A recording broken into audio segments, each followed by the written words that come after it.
Hi plant people, good day and welcome back to our YouTube channel, Marjan's Garden. So yan, tanghali ngayon guys, and buti na lang guys ay medyo kumulimlim. Ayan.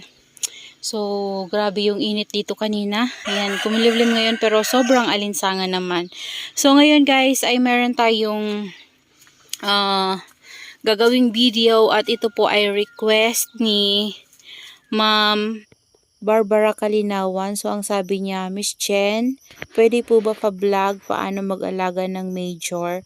Ang lago ng sayo, sa akin nagkakaroon ng brown. So, ayan ma'am, ito po, andito po yung ating major. So, sa totoo lang po, hindi ko po ito mabuhay dati. So, meron ako nito dati, kaso lang, uploaded po siya nung pinadala sa akin.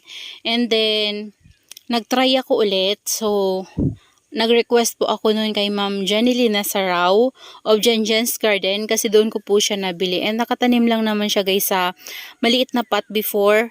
Kaya naman, pinapadala talaga siya sa akin ni Ma'am ng potted. So, ni-request ko po talaga yun sa kanya na padala niya ng potted kasi para mabuhay ko nga. Kasi dahil nga sa liit ng mga ano nila guys, ng mga leaves at stem nila, maliliit po talaga. Kaya naman, kapag in-uproot siya tas i-air dry, talagang nakukuluntoy. So, mabilis sila guys matuyo. Yan, kasi nga maliliit sila. So, kaya naman, kapag hindi siya in-uproot guys, hindi na magagalaw. So, kahit natuyong-tuyo siya, hindi siya hindi siya makukuluntoy yung leaves niya, 'di ba? So, mabubuhay natin siya kasi kapag dumating sa atin, pwede na natin siyang i-rest lang ng konti, tas diligan na natin kasi tuyong-tuyo nga siya, 'di ba?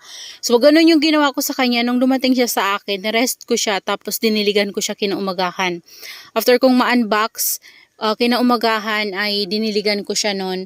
And then, naisipan ko siyang itanim dito nga sa pot na to. Yan, niripat ko siya dito guys. Kasi, gusto kong ilagay siya dito sa ceramic kasi maganda nga siya. Ayan o. Nilagyan ko to guys ng Osmocote. Ayan siya. Nilagyan ko siya. So, ayan siya ngayon. Ang lago na niya guys o. Ayan. So, ang ginawa ko po dito ay pag-ripat ko sa kanya, kinuha ko po talaga siya ng buo. Hindi ko tinanggal yung old soil niya. So, hindi ko na yun tinanggal. Dinagdagan ko na lang yan guys ng ginagamit natin na potting mix. Yun yung rice hull. So, yan. Ito din. Ganon din yung ginawa ko dito. Ayan. So, sa pagdilig naman nito, kapag tuyo na siya, saka nyo po sila bibigyan ng water. Kasi mabilis din to guys magmashi yung, yung mga stem niya, nagmamashi yung leaves niya kapag nasobrahan natin siya sa water. So, kaya kapag tuyong-tuyo na siya, dun nyo lang guys siya bigyan ng water. Okay lang na kahit na ipulso nyo siya guys. Okay na okay yun sa kanya. Basta, tuyong-tuyo talaga yung soil mix niya. So, kapag sobrang init naman, and alam ko naman talaga na tuyong-tuyo siya, so, inano ko to guys, minimist ko siya. Okay lang naman yun sa kanya. Basta, shaded nyo lang siya guys ilagay. Kasi napansin ko before, meron kasi to, tatlo kasi to guys. So, yung isa nito, nakalagay din yun guys dun sa banda sa nainitan talaga siya ng morning hanggang hapon. Ang nangyari dun guys ay nagmash yung leaves niya dahil nag-yellow-yellow yung leaves siya. Parang nasunog ata na sobrang sa init. So, ang ginawa ko dun guys ay tinabi ko siya and then pinropagate ko. Ayan, so yun yung na dito banda. Dito ko siya nilagay. Ito yung pinakapuno nun guys. So, ito yung una kong na-propagate. Ayan o, tuyong-tuyo na nga kasi hindi pa ako nakadilig. Ayan, nadiligan ko pala guys ito, nakaraan pa. Pero ngayon hindi pa ako nakakadilig. Ayan o, may mga roots na siya. So, ang ginawa ko dito sa ginawa kong propagation, di ba may mga nakalaylay na ganito? Yan, yung may mga roots na. Yan yung kinuha ko, tapos pinatong ko lang sa dry soil, and after 3 days, minist ko na po siya. So, yun. Palagi nyo na po yun siyang imimist, and then sa shaded area nyo lang po ilagay. So, ito yung pinakauna ko na propagate, tapos ito yun, no? Ito yung nagmashi, na sobrang sa init. Tapos, ginawa ko, pinag-cut ko nga. Nandito yung ibang nakuha ko na cutting sa kanya, guys. So, ayan ito. Ayan. So, nabuhay naman siya. Tapos, meron tayo dun sa ilalim. Nandito banda. Sa ilalim. Ayan. Dalawa to dati. Kaso lang, guys, ang nangyari nung isa na lusaw. Ayan siya. Yan, dito lang siya sa ilalim. Kung makapal na siya guys, oh. Dati ito lang to, yan. Tapos ngayon meron na siya dito. Yan, dito ko lang sila sa ilalim na to kasi nung nandun to guys sa nainitan, talagang na ano sila, na sunburn. Tapos yung mga iba nila guys ay natutuyo. Yan, natutuyo yung mga leaves. Tapos yung mga propagation natin, natutuyo sila. So, ginawa ko, dito na lang sila sa hindi na initan. Dito talaga dito guys na initan. Tapos ginagawa ko, spray ko na lang sila ng water. Ayan. So, kapag malalaki-laki na yan guys, ay ilalabas ko din yan sila sa nainitan. So, yun, sa sunlight requirements ay maganda siyang ilagay dito sa shaded. Kasi dito guys ay shaded siya. Ayan o. May net tayo dito sa taas. Ayan. So, mas maganda siya sa shaded. And sa watering naman po ay kapag tuyo na sa kanyo po sila bigyan ng water. Or ipulsok nyo po sila. Para hindi sila ma-overwater. So, ganun din naman guys yung pag-aalaga sa kanila, kagaya sa iba nating succulent. So, hindi talaga sila mahilig sa water. Hindi siya mahilig sa water. Ang gusto niya lang kapag natuyo na siya, ay diligan nyo na. Kasi, mapapansin nyo, natutuyo din yung mga leaves niya guys kapag uhaw na siya. So, kapag uhaw na yan siya guys, yun yung nagtutuyo din yung mga leaves niya. Ayan, so, kaya siguro ma'am nagbabrown yung sayo. Baka po sobrang tuyo na, hindi nyo po nadidiligan. I-try nyo po, ilagay nyo po sa shaded area and then, didiligan nyo po siya ng, kahit once a week. Yan, once a week yung dilig mo sa kanya. Ayan, sa shaded area nyo lang po ilagay. Try nyo lang po. Ako kasi guys, ang ginagawa ko sa kanila, kapag hindi ko makuha yung kiliti nila, tinatry ko silang shaded. Tapos kapag hindi pa rin talaga sila nagiging okay, itatry ko sila sa nakakakuha talaga sila ng sobrang init. So, kung alin dun sa dalawa yung nagiging okay sila, yun yung, dun ko na sila ini-stay. Ayan, kasi, yun lang naman guys, experiment lang naman talaga tayo para mabuhay natin yung ating mga succulents. Kasi hindi naman talaga lahat nagugustuhan yung shaded area. So, minsan talaga yung ibang succulents ay mahilig din talaga sa sunlight. Kaya, gusto talaga nila yung, sobrang lakas ng init na natatanggap nila compare sa iba natin na succulents na okay lang sa kanila yung shaded kasi doon sila nagtatribe. So kapag sobrang init yung natatanggap nila, sila guys, parang lumiliit sila, paliit sila, hindi sila palaki kasi nasosobrahan nga sila sa init. So hindi nila gusto yung ganon na sunlight na sobra-sobra. So, ganun guys yung napapansin ko sa pag-aalaga ng mga succulents. So, ayan yung ating mga succulents dito. So, kaya naman yung mga nandito na area talaga, yun yung mga bago natin na tanim. Dito ko muna nilalagay sa area na to.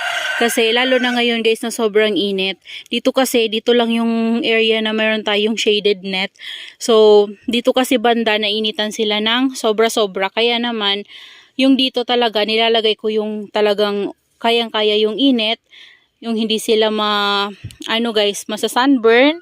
Ayan. So, yung iba naman, mayroon talagang nasa-sunburn kasi hindi talaga nila kinakaya yung init kahit na nandyan na talaga sila. Kasi minsan, di ba may araw talaga na sobrang lakas talaga ng init. So, yun. Mayroon talagang bumibigay. Pero sa ngayon, guys, medyo okay na sila. Hindi na sila kagaya nung bigla ang init talaga nung nakaraan bago mag-summer. Yan, marami talaga sa kanila yung na-sunburn. Pero ngayon, okay na. Nagiging okay na sila, nakaka-recover na sila. So, same lang naman guys sa pag-aalaga ng ating major, yung pag-aalaga ng iba natin na succulents. Yun nga lang kasi talaga yung major ay maliliit compare sa succulents na mga ganito, kagaya ng mga echeveria, ayan, yung mga graptopetalum, malalaki kasi sila guys. So, ito maliliit. So, kaya ingat tayo sa pagdilig kasi kapag na-overwater yan guys, ay mabilis talaga silang malusaw. So, yun yung na-experience ko dun sa isa, tsaka dun sa pinakauna ko guys. Pero guys, kapag ganun yung nangyayari sa inyo, wag kayong panghinaan ng loob na mag-alaga ulit sa kanila. Mag-alaga ulit ng panibagong, kunyari ganito, nalusaw yung ganyan nyo or namatay, itry nyo ulit guys. Pero try nyo ulit sa panibagong ano naman guys, sa panibagong experiment nyo naman. Kasi kung, di ba, kagaya sa akin, before uprooted siya napadala sa akin and hindi talaga siya nabuhay sa akin. So, ngayon, sa pangalawang try ko sa kanya, yun na yung potted siya and nilagay ko dyan. Yun yung nag-thrive sa akin guys. Kaya, ayan, malago sila ngayon. So, before talaga, wala talaga, hindi siya nabuhay. Parang nalusaw siya ng nalusaw. Ayun, kaya naman, yun yung mai-share ko sa inyo guys. Kapag, kunyari na matayan kayo ng succulents and hindi nyo talaga mabuhay, i-try nyo pa rin guys. Kasi minsan talaga, nakakaano din, depende din sa pag-alaga natin. Kasi minsan talaga, hindi lang natin makuha yung kiliti. Pero kapag nakuha na natin yung kiliti nila guys, ay mabilis na lang talaga sila mabuhay dito sa lowland. Ayan, kasi before talaga hindi naman din ako maalam sa pag-aalaga ng succulents. So marami din talaga akong namamatay na mga succulents. Pero ngayon, nung nakuha ko yung kiliti nila guys, ay ayan, tingnan nyo naman guys yung mga succulents natin dito. Oh, ayan, sangkatutak na. Ayan, kaya naman mabilis na lang din sila sa akin guys alagaan. Yun nga lang, kapag marami ka na talagang halaman ay nakakapagod po talaga magdilig. Yun lang talaga guys, magdilig. Tsaka kagaya nito, kapag sobrang init, kailangan talaga nila ng protection na shade net. Ayan, kapag sobrang ulan naman, kailangan talaga nila ng greenhouse. So yun lang naman po ma'am, care tips ko po sa ating major. Ayan, shaded po siya dyan na area.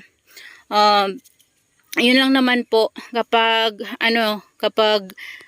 yun lang naman po sa sunlight requirements po niya, ay mas okay kung shaded lang muna siya and then shaded lang siya, and then sa pagwa-water naman po ay kapag dry na. Yan, soak in dry, ganun po. So, that's all for today's video guys. So, yun lang ma'am, sana po ay matulungan po kita sa iyong major. Ayan, so kasi dito sa akin yun yung ginawa ko para mabuhay ko siya. Ayan, so dyan ko siya guys napalago. Yan yung ginawa ko sa kanya. So that's all for today's video guys. Sana ay nabigyan ko naman kayo ng karagdagang kaalaman tungkol sa pag-aalaga ng ating mga succulents. And thank you po sa lahat ng nanonood sa aking YouTube channel at sa lahat ng sumusuporta sa ating YouTube channel. Maraming salamat po. See you on my next vlog. Happy gardening everyone. Bye bye!